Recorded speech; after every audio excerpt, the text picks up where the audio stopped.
Assalamualaikum warahmatullahi wabarakatuh. Shalom, salam kebajikan, salam ribawan.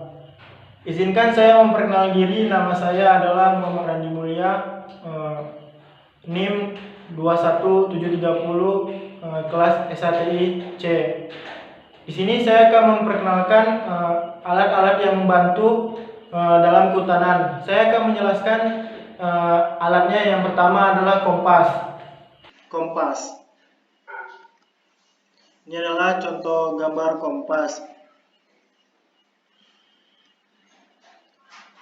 Apa itu kompas?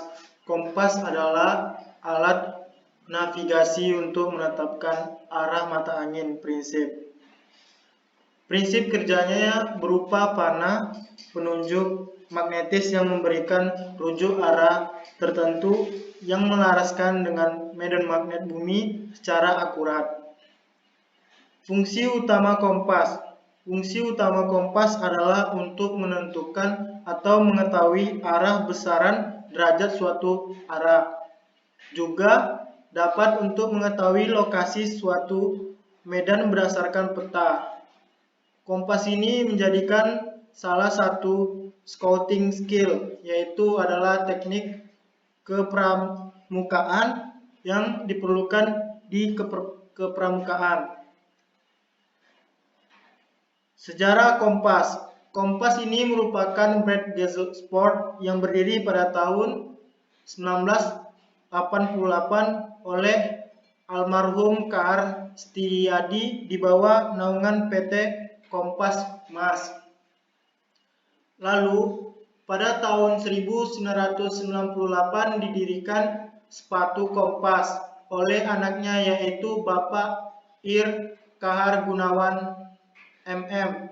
Namun, kompas sempat mengalami keterpurukan pada tahun 2000-an.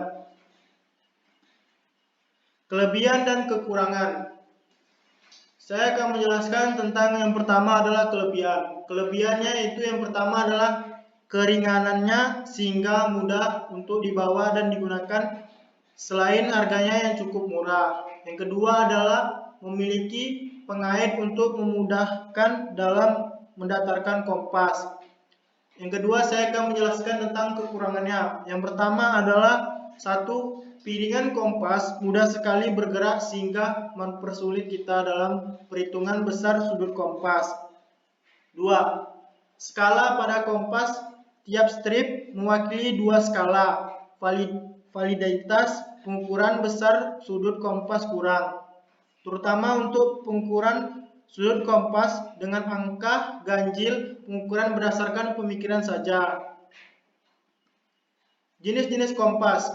Kompas dibedakan menjadi 2, yaitu adalah kompas analog dan kompas digital. Yang pertama saya akan menjelaskan tentang kompas analog. Kompas analog adalah kompas yang umum digunakan dalam kehidupan sehari-hari, termasuk oleh para anggota pramuka. Penggunaan kompas analog secara manual yaitu adalah menyelaraskan jarus kompas yang terdapat di dalamnya. Kompas analog terdiri atas beberapa jenis, seperti yang pertama adalah kompas lensa. Kompas lensa merupakan kompas yang dilengkapi dengan lensa Bikov yang berfungsi untuk mempermudah dalam pembacanya. Umumnya, kompas lensa berbentuk sederhana, ringan, dan harganya lebih murah. Namun, validitas pengukuran besar sudut kompas kurang akurat. B. Kompas bidik yang disebut dengan kompas prisma. Kompas bidik atau disebut juga sebagai kompas prisma adalah kompas yang berfungsi sebagai bidik besar derajat pada sebuah medan, yaitu adalah bentang alam sebenarnya, untuk diproyeksi dalam peta. Jenis kompas ini yang sering digunakan dalam kegiatan-kegiatan alam, termasuk dalam kepermukaan. C. Kompas orientering yang disebut adalah kompas silpa. Kompas orientering adalah kompas silpa adalah kompas yang digunakan dalam orientasi penghitungan dan pembacaan peta secara langsung. Kompas ini umumnya memiliki badan atau disebut dengan wadah transparan, memudahkan pembaca terhadap peta yang ditaruh di bawahnya. Yang kedua adalah kompas digital. Kompas digital adalah kompas yang bekerja secara digital. Jenis ini biasanya disertakan sebagai sistem navigasi dalam dunia robotika atau dalam gadget elektronik. Bagian-bagian kompas, yang pertama adalah tutup dial, yang kedua adalah visir, yang ketiga adalah dial, jarum penunjuk, kaca pembesar, alat penggantung. Kompas bidik memiliki bagian-bagian sebagai berikut. Yang pertama adalah dial atau permukaan tempat angka dan huruf. Yang kedua adalah tutup dial dengan dua garis bersudut 45 derajat dapat diputar. Yang ketiga adalah visir, yaitu yang disebut adalah lubang dengan kawat halus pembidik sasaran, kaca pembesar untuk melihat derajat kompas, jarum penunjuk selalu menunjukkan utara, magnet. Yang keenam adalah alat penggantung atau disebut dengan tempat ibu jari untuk menumpang kompas saat membidik. Cara menggunakan kompas. Berikut ini adalah panduan menggunakan kompas agar dapat arah yang akurat. Yang pertama adalah letakkan kompas di atas permukaan datar. Yang kedua adalah tunggu jarum kompas tidak bergerak dan menunjukkan arah utara dan selatan. Yang ketiga adalah bidik sasaran.